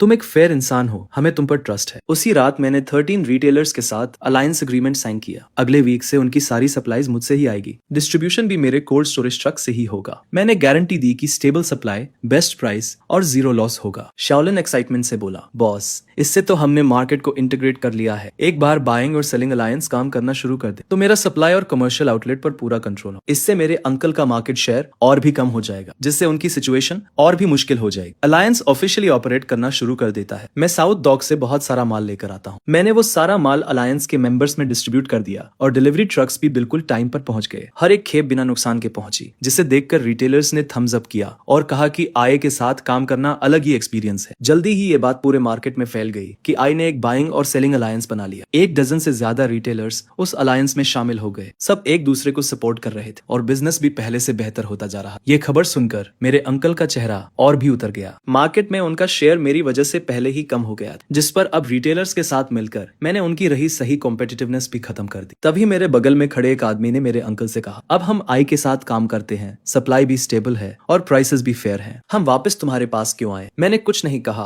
और मैं बस अपने काम में लगा रहा। उसी शाम मुझे ओल्ड चन का कॉल आया। उसने बताया कि साउथ डॉक पर 2 और नए शिप्स आ गए हैं और सप्लाई पहले से कहीं ज्यादा अबंडेंट है। उसने मुझसे पूछा कि क्या मैं सप्लाई का वॉल्यूम बढ़ा सकता हूँ। उनके पास बहुत सारा माल पड़ा हुआ है और उन्हें स्टेबल आउटलेट्स की जरूरत है। मैंने कहा कि कोई प्रॉब्लम नहीं है। अब अलायंस के साथ मेरे सेलिंग चैनल्स पूरी तरह से ओपन है। मैं कितना भी माल अब्सॉर्ब कर सकता हूँ। कॉल रखने के बाद मैं कोल्ड स्टोरेज के दरवाजे पर खड़ा हो गया और अपने अंकल के स्टॉल को देखने लगा, जो सामने ही था। वो एक क्रेडिटर से आर्ग्यू कर रहे थे। आवाज बहुत ऊंची थी। क्रेडिटर उनका चेहरा पॉइंट करते हुए चिल्ला रहा था कि अगर उधार लिया है तो वापस करना होगा और एक्सक्यूजेस बनाना बंद करो। मेरे अंकल, जिनका चेहरा गुस्से से लाल हो रहा था, लगातार खुद को एक्सप्लेन करने की कोशिश कर रहे थे और कुछ और दिन का टाइम मांग रहे थे। वो स्वेयर कर रहे थे कि वो पे करने का कोई रास्ता ढूंढ लेंगे, लेकिन क्रेडिटर सुनने को तैयार नहीं था और उसने सीधे थ्रेटन किया, अगर तुमने इस वीक तक पे नहीं किया तो मैं तुम्हें कोर्ट में रिपोर्ट कर दूंगा। शाओलिन मेरे पास आया और धीरे से बोला, बॉस, मैंने सुना है कि आपके अंकल का डेट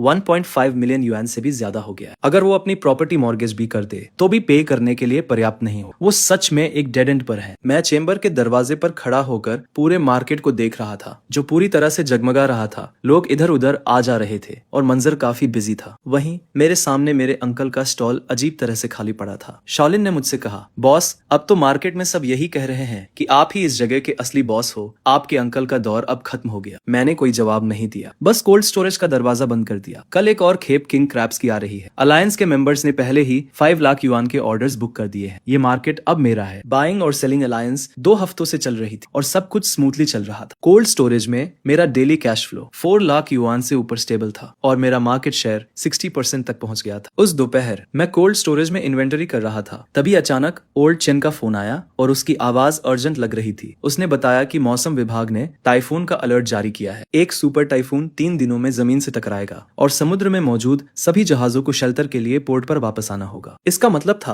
कि कम से कम एक हफ्ते तक मार्केट में ताजी सी फूड की सप्लाई नहीं होगी। ये सुनकर मेरा दिल बैठ गया और मैंने तुरंत पूछा कि क्या वो अभी भी माल अनलोड कर सकते हैं। ओल्ड चेन ने कहा कि आज आखिरी दिन है, कल से सभी जहाजों को पोर्ट पर वापस आना होगा। उसने मुझसे कहा कि उसके पास अभी भी एक खेप बची है और पूछा कि क्या मैं उसे लेना चाहता हूँ। मैंने कहा कि मैं सब कुछ ले लूंगा और तुरंत वहां पहुंच जाऊंगा। फोन रखने के बाद मैंने शाओलिन को कॉल किया और हम सीधे रेफ्रिजरेटेड ट्रक में साउथ पियर की तरफ चल दिए। ड्राइव करते वक्त मैं सोच रहा था कि टाइफून की वजह से मार्केट में सप्लाई रुक जाएगी और सी फूड की कीमतें आसमान छू जाएंगी। अगर मैं पहले से ही काफी माल जमा कर लेता हूँ तो मैं न सिर्फ अलायंस के मेंबर्स के लिए सप्लाई सुनिश्चित कर पाऊंगा बल्कि मार्केट को भी स्थिर रख पाऊंगा। मैं शाम को साउथ पियर पर पहुंचा। ओल्ड चेन और उसकी टीम अर्जेंट तरीके से माल अनलोड कर रहे थे। पियर पर बहुत भीड़ थी। मैंने डिसाइड किया कि मैं सब कुछ मौके पर ही खरीद लूंगा और तुरंत 3 लाख युआन का पेमेंट ट्रांसफर कर दिया। ओल्ड चेन ने कहा, अरे ये टाइफून बहुत स्ट्रॉन्ग है, अच्छे से तैयारी कर लो। मेरा मानना है कि कम से कम एक हफ्ते तक इंटरप्शन रहेगी और मार्केट में स्टॉक खत्म हो जाएगा। मैंने सिर हिलाकर कहा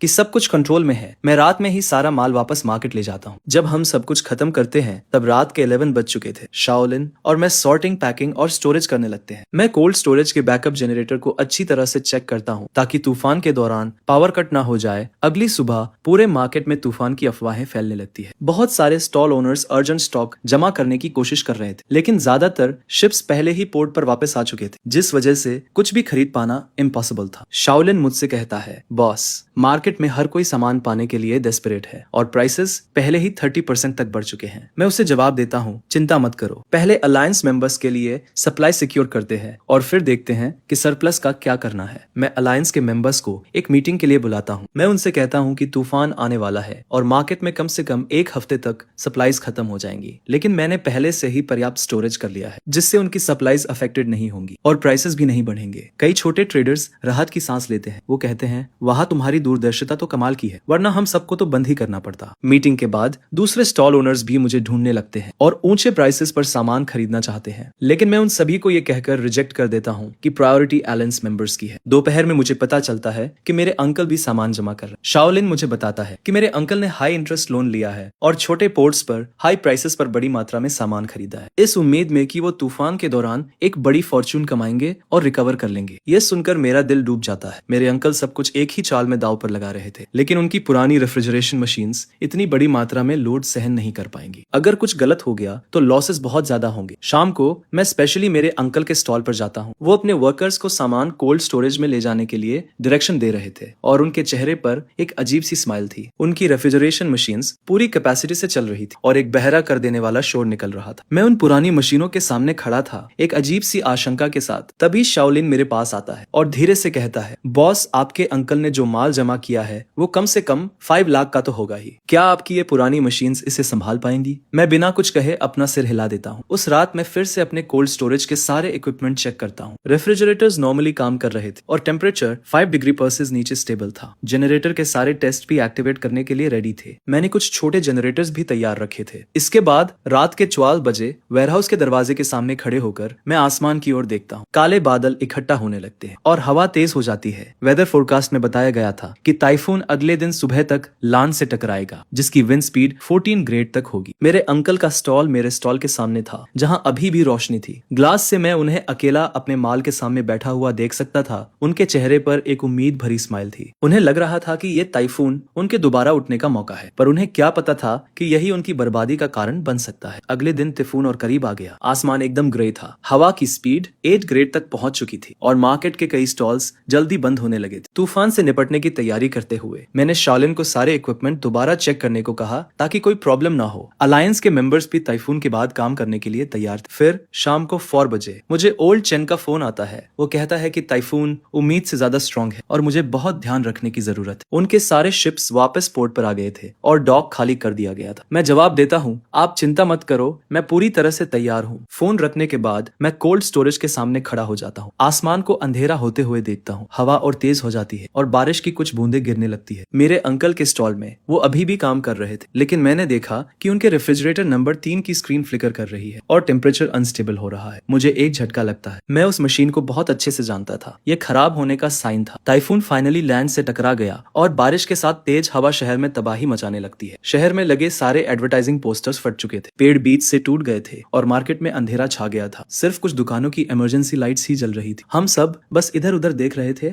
मैं और शाओलिन कोल्ड स्टोरेज की निगरानी कर रहे थे। हम इक्विपमेंट के फंक्शन पर ध्यान रख रहे थे। सिस्टम नॉर्मल तरीके से काम कर रहा था, टेम्परेचर स्टेबल था और बैकअप पावर सप्लाई भी किसी भी वक्त के लिए तैयार थी। शाओलिन खिड़की के पास खड़ा बाहर देख रहा था। तभी वो अचानक बोला, बॉस, लगता है तुम्हारे अंकल की दुकान पर कुछ हुआ है। मैं भी उसके पास गया और बारिश में देखने लगा। मेरे अंकल की दुकान में अंधेरा था, उनके सारे रेफ्रिजरेटर्स बंद थे और वो टॉर्च की रोशनी में इधर उधर घूम रहे थे। शाओलिन ने कहा, बॉस, उन्होंने बैकअप का कोई इंतजाम नहीं किया था। बॉस, अगर पावर नहीं आई तो उनका सारा सामान खराब हो जाएगा। मैंने कुछ नहीं कहा और अपने इक्विपमेंट की निगरानी करता रहा। तूफान पूरे 6 घंटे चला। फिर धीरे धीरे हवा और बारिश कम होने लगी। आसमान साफ होने लगा और मैं कोल्ड स्टोरेज से बाहर निकला। मार्केट में सब कुछ तहस नहस हो गया था। हर जगह डेड सी फूड फैला हुआ था। दूर से ही सड़ने की बदबू आ रही थी। शाओलिन बोला, बॉस, तुम्हारे अंकल का तो सब खत्म हो गया। 6 घंटे तक लाइट नहीं थी और सारे रेफ्रिजरेशन मशीन्स बंद थे। 5 लाख का माल खराब हो गया। मैं भी जाकर देखने लगा। किंग क्रैब्स, ऑस्ट्रेलियन लॉबस्टर्स और स्टार ग्रुपर सड़े हुए मांस में बदल चुके थे। मेरे अंकल वहीं पर खाली नजरों से बैठे थे, जैसे उनकी आत्मा ही निकाल ली गई। मुझे देखकर उनकी आंखों में कई सारे इमोशंस दिखे, लेकिन आखिर में उन्होंने कुछ नहीं कहा, बस सिर झुका लिया। मैं बिना उन्हें देखे वापस मुड़ गया। कोल्ड स्टोरेज में वापस आकर मैंने इन्वेंटरी चेक करना शुरू किया। तूफान में 0 नुकसान हुआ था। सारा सी फूड जिंदा था। मैंने तुरंत अलायंस के मेंबर्स को इन्फॉर्म किया कि हम नॉर्मल सप्लाई कर सकते हैं। सुबह 10 बजे तक मार्केट फिर से शुरू हो गया, लेकिन ज्यादातर दुकानों को पावर कट की वजह से बहुत नुकसान हुआ था और उनके पास बेचने के लिए कुछ नहीं था। सिर्फ मेरा ही गोदाम ठीक से काम कर रहा था। जल्द ही सिर्फ मेरे पास ही स्टॉक था। बड़े बड़े रेस्टोरेंट्स के बायर्स मुझे कॉल करके पूछने लगे कि क्या मैं उन्हें सप्लाई कर सकता हूँ। मैंने हाँ तो कह दिया, पर मैंने कहा कि प्राइसेस मार्केट के हिसाब से ही चलेंगे। तूफान के बाद सी फूड की कमी हो गई थी। प्राइसेस बढ़ गए थे,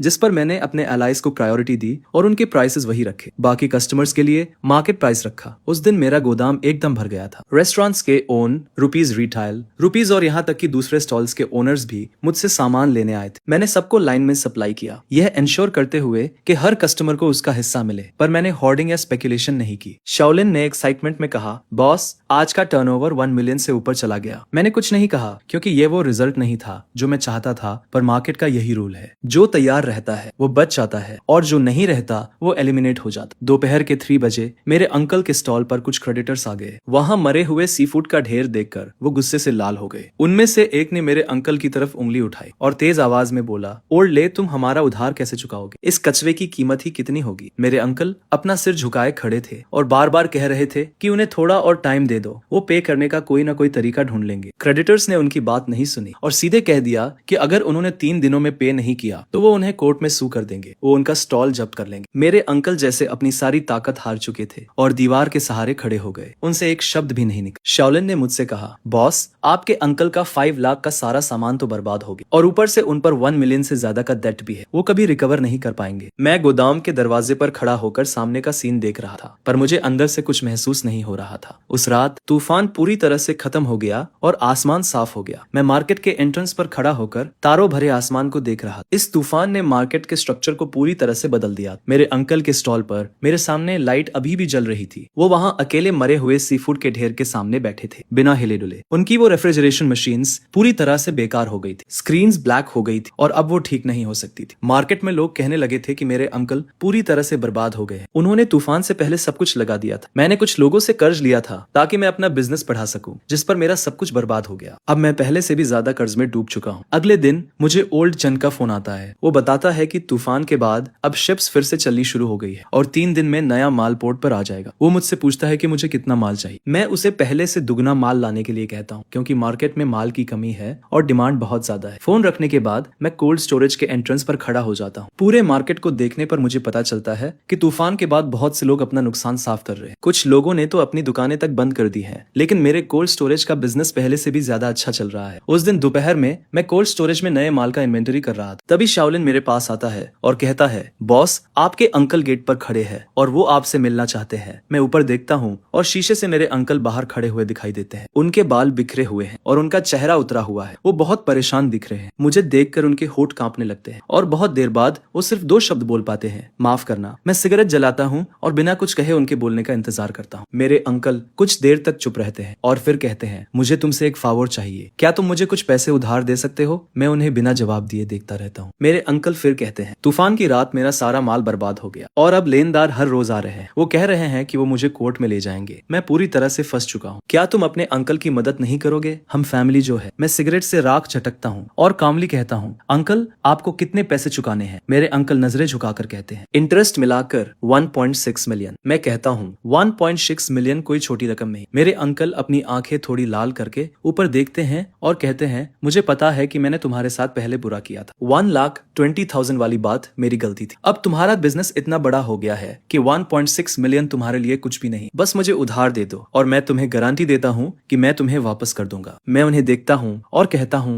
अंकल आप मुझे वापस कैसे करेंगे? मेरे अंकल हैरान होकर जवाब देते हैं, मेरे पास अभी भी वो स्टॉल है, भले ही उसकी कीमत अब ज्यादा ना हो, लेकिन लोकेशन अभी भी अच्छी है। जब मैं ठीक हो जाऊंगा तो तुम्हें ब्याज के साथ पैसे लौटा दूंगा। ये सुनकर मैं हंसता हूँ और कहता हूँ, चाचा क्या सच में आपको लगता है कि आप ठीक हो पाएंगे? मेरी बात सुनकर चाचा एकदम चुप हो जाते हैं। उनका चेहरा शर्म से लाल हो जाता है। मैं आगे कहता हूँ कि तूफान आने से पहले मौसम विभाग ने चेतावनी दी थी कि सबको जनरेटर तैयार रखना चाहिए, लेकिन उन्होंने कुछ नहीं किया और डेस्परेशन में आकर सूदखोरों से कर्ज लेकर सामान भर लिया। ये तो उनकी अपनी गलती थी। अब जब सब कुछ गलत हो गया है तो मुझसे पैसे मांगने आ गए। किस हक से? मेरे चाचा कहते हैं, अरे हम तो परिवार है। मैं जवाब देता हूँ, चाचा जब मुनाफा बांट रहे थे तब तो मुझे परिवार नहीं समझा। 3065 दिन साल भर मैं तुम्हारे लिए काम करता रहा और तुमने मुझे सिर्फ 1,20,000 दिए, ये कहकर कि मैं तो बस सस्ता मजदूर हूँ। अब जब तुम मुश्किल में हो तो तुम्हें याद आ रहा है कि हम परिवार है। मेरे चाचा एकदम चुपचाप खड़े रह जाते हैं, जैसे उनकी सारी ताकत ही चली गई हो। मैं सिगरेट बुझाता हूँ और कहता हूँ, चाचा मैं तुम्हारी मदद कर सकता हूँ, लेकिन पैसे उधार देकर नहीं। ये सुनकर चाचा की आंखें चमक उठती हैं और वो कहते हैं, अरे बताओ, जब तक मैं इस क्राइसिस से उबर जाऊं मैं तुम्हारी हर शर्त मानने को तैयार हूँ। मैं कहता हूँ, तुम अपनी पोजीशन मुझे दे दो और मैं 1.6 मिलियन लगाकर तुम्हारे सारे कर्ज चुकाने में मदद करूंगा। मेरी बात सुनकर चाचा एकदम सन्न रह जाते हैं, बहुत देर तक कुछ नहीं बोलते। मैं उन्हें समझाता हूँ कि अब वो पोजीशन सिर्फ एक खोखला शेल है और सारे कूलिंग सिस्टम बेकार हो चुके हैं, कस्टमर्स भी जा चुके हैं और अगर वो मुझे नहीं देंगे तो लेनदार कोर्ट के जरिए उसे जब्त कर लेंगे। जब्त होने से बेहतर है कि वो मुझे बेच दे। कम से कम इससे उनके सारे कर्ज तो चुकता हो जाएंगे और वो जेल जाने से भी बच जाएंगे। मेरे चाचा का चेहरा पीला पड़ जाता है और होठ कांपते हुए वो कहते हैं, अरे ये पोजीशन तो 10 साल की मेरी मेहनत का फल है। जिस पर मैं कहता हूँ कि मेहनत से कर्ज नहीं चुकाए जाते। अब उनके पास सिर्फ दो ऑप्शन है, या तो वो पोजीशन मुझे दे दें, अपने कर्ज चुकाएं और नई शुरुआत करें, या फिर मुकदमे का इंतजार करें, पोजीशन जब्त हो और जेल भी जाना पड़े। अब वो खुद चुन ले। मेरे चाचा एकदम ठंडे पड़ जाते हैं। वो मुझे गुस्से से देखते हैं, उनके अंदर गुस्सा और निराशा दिखती है, लेकिन आखिर में सब हेल्पलेसनेस में बदल जाता है। फिर वो कहते हैं, अरे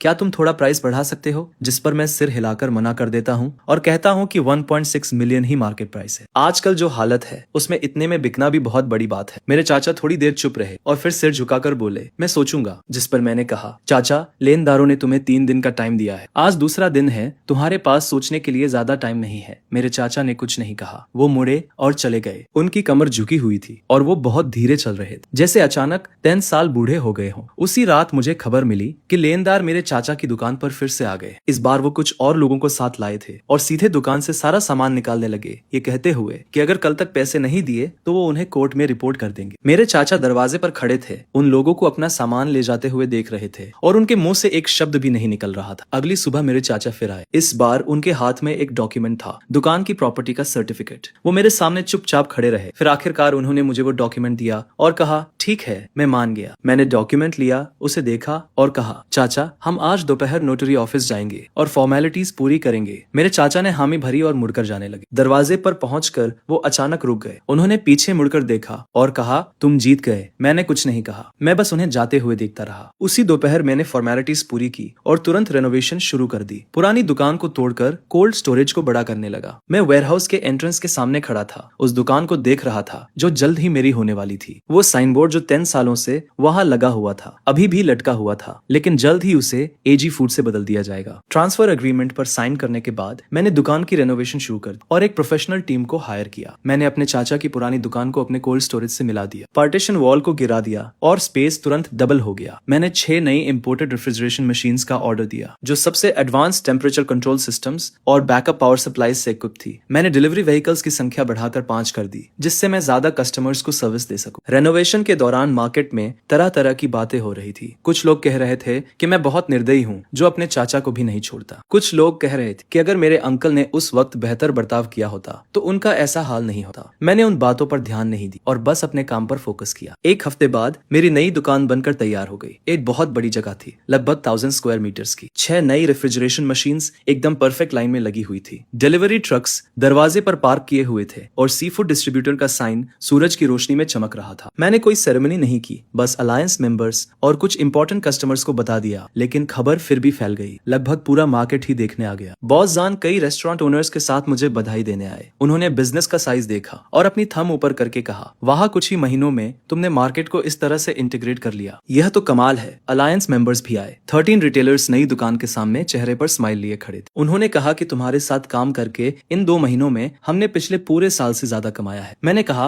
अगर हम सब मिलकर मेहनत करेंगे तो फ्यूचर और भी बेहतर होगा। ओपनिंग के दिन डेली कैश फ्लो 1.5 मिलियन को पार कर गया। सुबह से रात तक ऑर्डर्स आ रहे थे। 5 डिलीवरी व्हीकल्स लगातार आ जा रहे थे और सारे कस्टमर्स को टाइम पर सामान मिल रहा था। शाओलिन ने मुझे अकाउंट बुक दिखाई और एक्साइटमेंट से कहा, बॉस, इस पेस से तो इस महीने हम 3 मिलियन का नेट प्रॉफिट पार कर लेंगे। मैंने हामी भरी। 3 मिलियन तो मेरे अंकल और मेरा पूरे साल का नेट प्रॉफिट होता था। अब एक महीने में इतना कमाना एकदम पॉसिबल लग रहा था। मैं दुकान के सामने खड़ा होकर पूरे मार्केट को देख रहा था। वो जगह जहां पहले मेरे अंकल की दुकान थी, अब मेरी थी। उस रात मैंने अलायंस मेंबर्स और की एम्प्लॉइज को मीटिंग के लिए बुलाया। मैंने उनसे कहा, अगले महीने से मैं 20% रखूंगा और आप लोग 80% रखेंगे। रिटेलर्स हैरान रह गए और वान नाम के एक आदमी ने कहा, बॉस, ये कैसे पॉसिबल है? आप सामान और डिस्ट्रीब्यूशन प्रोवाइड करते हैं और रिस्क भी आप लेते हैं। 20% तो बहुत कम है। मैंने जवाब दिया, भाई वान, अब मेरा बिजनेस बढ़ गया है और वॉल्यूम भी बढ़ गया है, तो 20% कम नहीं है। आप लोग ज्यादा कमाएंगे तो आप लोगों को मेरे साथ काम करते रहने की मोटिवेशन भी मिले। कई रिटेलर्स की आंखें नम हो जाती है और वो कहते हैं, तुम्हारे साथ काम करना वर्थ इट है। मीटिंग खत्म होने के बाद मैं उस स्टॉल के सामने खड़ा रहता हूँ जो मार्केट की रोशनी से जगमगा रहा है और लोग इधर उधर आ जा रहे हैं। सब कुछ बहुत बिजी है। शाओलिन मुझे बताती है कि आज अंकल मार्केट आए थे। वो एंट्रेंस पर बहुत देर तक खड़े रहे, हमारे नए स्टॉल को देखते रहे और फिर बिना कुछ कहे चले गए। अंकल वो 1.6 मिलियन लेकर अपनी सारी डेट्स तो चुका देते हैं, लेकिन इस मार्केट में 10 सालों में बनाई उनकी फाउंडेशन पूरी तरह से खत्म हो चुकी। अब वो बस एक कॉमन आदमी है। अब वो पहले जैसे अरोगेंस से भरे स्टॉल ओनर नहीं रहे। देर रात में स्टॉल का डोर बंद कर देता हूँ, आराम करने के लिए रेडी होकर। जब मैं मार्केट के एंट्रेंस से गुजरता हूँ तो मुझे एक फेमिलियर फिगर वहाँ खड़ी दिखती है। वो अंकल थे। वो मार्केट के एंट्रेंस पर खड़े थे, अंदर की ब्राइट लाइट्स को देख रहे थे, साइन बोर्ड को देख रहे थे। वो साइन बोर्ड एक कॉम्प्लेक्स लुक के साथ। मैं उनके पास जाता हूँ। मैं उनके बगल में बिना कुछ कहे खड़ा हो जाता हूँ। काफी साइलेंस के बाद अंकल मेरी तरफ देखते हैं। फाइनली वो कहते हैं, आई, अच्छा काम करो। ये कहकर वो मुड़ जाते हैं और चले जाते हैं। अब उनमें वो पहले वाली स्टॉल ओनर वाली बात नहीं रही। 1,20,000 से अब तक 3 मंथ से भी कम टाइम में मैं टोटल काउंटर अटैक कर देता हूँ। मार्केट का सबसे बड़ा स्टॉल, सप्लाई का सबसे स्टेबल सोर्स, सबसे क्वालिटी वाले कस्टमर्स, सब कुछ मेरे हैंड्स में है। ये मार्केट अब मेरा है। ईयर एंड होने वाला है। ये ईयर जब मैंने ब्रेकअप के बाद 1,20,000 से स्टार्ट किया था, तब से पूरे मार्केट को कंट्रोल करने तक ऐसा लगता है जैसे पूरी लाइफ बीत गई। उस नाइट मैंने सारे एम्प्लॉइज और अलायंस मेंबर्स को इकट्ठा किया और नए स्टॉल पर 10 से ज्यादा टेबल्स लगे। सियोलिन, ओल्ड चेन, ओल्ड हान, ओल्ड जो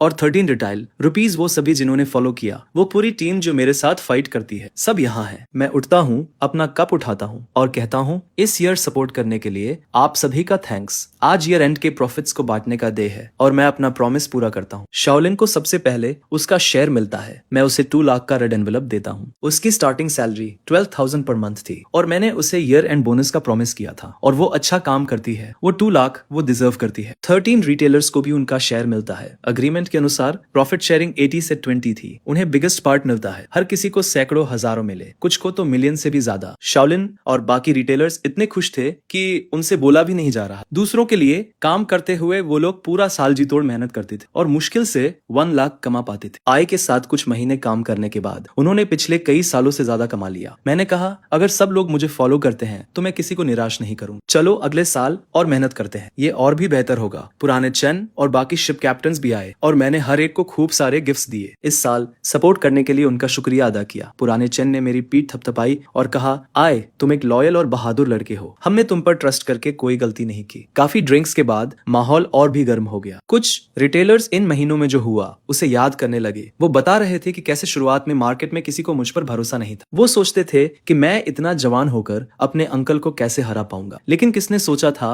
कि कुछ ही महीनों में सिचुएशन पूरी तरह से बदल जाएगी। बानकेटे खत्म हो गया और काफी देर हो चुकी थी। मैं स्टॉल के सामने खड़ा था, तभी शाओलिन आई और उसने मुझे एक अकाउंट बुक दी। उसने कहा कि ओपनिंग से लेकर अब तक टोटल कैश फ्लो 23 मिलियन है और नेट प्रॉफिट 8.5 मिलियन है। मैंने बुक ली और नंबर्स देखे। पिछले साल अंकल के साथ पूरा साल काम करके टोटल फ्लो 5 मिलियन से ज्यादा था। नेट प्रॉफिट 2.85 मिलियन था और मुझे सिर्फ 1,20,000 मिले थे। इस साल खुद के लिए 3 महीने से भी कम काम करके नेट प्रॉफिट पिछले साल से 3 गुना ज्यादा था। इस साल मुझे बहुत कुछ समझ आया। रूल्स तभी मायने रखते हैं जब वो तुम्हारे हाथ में हो। कैपिटल उसका था, रिलेशंस उसके थे, इसलिए वो डिसाइड करता था। अब स्टॉल मेरा है, सप्लाई मेरी है, कस्टमर्स मेरे हैं, मैं डिसाइड करता हूँ। लेकिन मैं अपने अंकल की तरह नहीं बनूंगा जो सिर्फ मुझे एक्सप्लॉइट करने की चिंता करते थे। आखिर में वो अकेले रह गए और उन्हें धोखा मिला। मुझे वो करना चाहिए जिससे जो लोग मुझे फॉलो करते हैं वो भी पैसा कमाए। सिर्फ तभी हम और आगे बढ़ पाएंगे। शाओलिन मुझे बताती है कि मेरे अंकल अब एक छोटे से रेस्टोरेंट में किचन में काम करते हैं। स्टॉल का ओनर होने से एक एम्प्लॉय बनने तक ये कॉन्ट्रास्ट ऐसी चीज नहीं है जिसे कोई भी सहन कर सके, लेकिन ये उनकी अपनी पसंद थी जिस तरह से उन्होंने मेरे साथ बिहेव किया था। अब वो वैसा ही रिएक्ट कर रहे हैं। आधी रात को मैं दुकान का दरवाजा बंद करता हूँ। न्यू ईयर की बेल्स बजने वाली है और मार्केट में पटाखे फोड़े जा रहे हैं। मैं सी फूड होलसेलर के साइन के नीचे खड़ा हूँ। अपनी 1000 स्क्वायर मीटर की दुकान को देखता हूँ। उन 6 नई रेफ्रिजरेशन मशीन्स को देखता हूँ। एंट्रेंस पर खड़ी मेरी 5 कोल्ड चेन ट्रक्स को देखता हूँ जिनकी कीमत 1,20,000 से 8.5 मिलियन तक है। एक एक्सप्लॉयटेड एम्प्लॉय से मार्केट का सबसे बड़ा सप्लायर बनने में मुझे 3 महीने से भी कम समय लगा। इस साल मैंने सबसे इंपॉर्टेंट चीज सीखी। रूल्स तुम्हें असली कॉन्फिडेंस तभी देते हैं जब वो तुम्हारे हाथों में हो। तभी शाओलिन मेरे पास आता है और कहता है, बॉस हैप्पी न्यू ईयर। मैं मुस्कुराता हूँ और कहता हूँ हैप्पी न्यू ईयर। दूर आसमान में कलरफुल लाइट्स के साथ फायरवर्क्स खेलने लगते हैं जो पूरे मार्केट को रोशन कर देते हैं। मैं दुकान के डोर पर खड़ा हूँ और यह सब देखकर मेरा दिल शांत हो जाता है। अगले साल मैं और भी ग्रो करना चाहता हूँ। मैं सिर्फ इस मार्केट को कंट्रोल नहीं करना चाहता बल्कि बिजनेस को पास के सिटीज और उससे भी आगे एक्सपांड करना चाहता हूँ। लेकिन अभी मैं सिर्फ घर जाकर अपनी माँ के साथ न्यू ईयर्स ईव डिनर करना चाहता हूँ। मैं अपना फोन निकालता हूँ और उसे मैसेज करता हूँ, माँ मैं कल घर आऊंगा। फोन तुरंत रिप्लाई करता है, ठीक है माँ, तुम्हारा इंतजार कर रही है। मैं फोन रखता हूँ, दुकान का डोर लॉक करता हूँ और ड्राइव करके मार्केट से निकल जाता हूँ। रेयर व्यू मिरर में सी फूड होलसेलर का साइन दिखता है।